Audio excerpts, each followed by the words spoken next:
Wake Forest has had their way with us for the past couple of years. This trend ends today. The premise of this game is simple for Florida State. Win and the game will be forgotten about in about a week.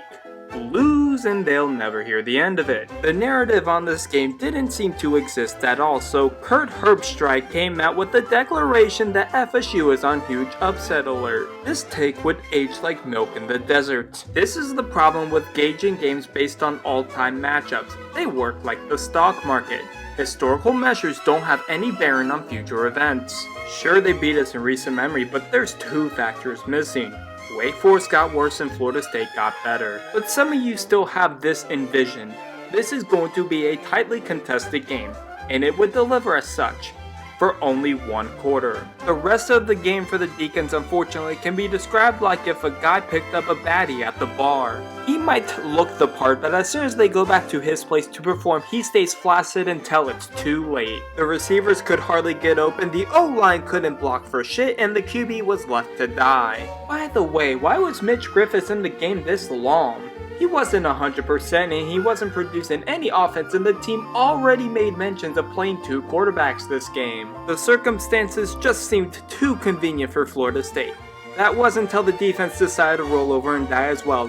Who needs to fucking tackle? It's not like we are playing against the number 4 team in the country, right? Does this really look like a team that gives a rat's ass?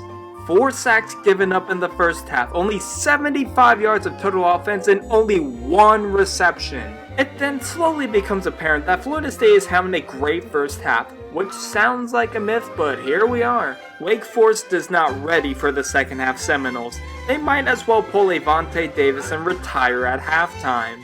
But sadly, the Seminoles did not look like the team I expected coming out of the half. It was like their second half form played the first half and their first half form played the second half. That's not to say their second half was terrible, as they played just fine and there's nothing that needs to be concerned. They might be coming back and it may give you PTSD from the Boston College game, but remember, this is the Demon Deacon defense.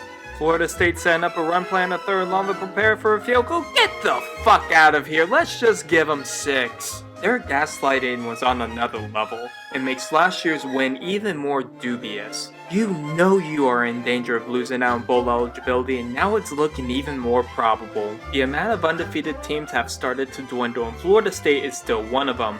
This begs the question on if we are the best team in the nation. To be honest, I don't know.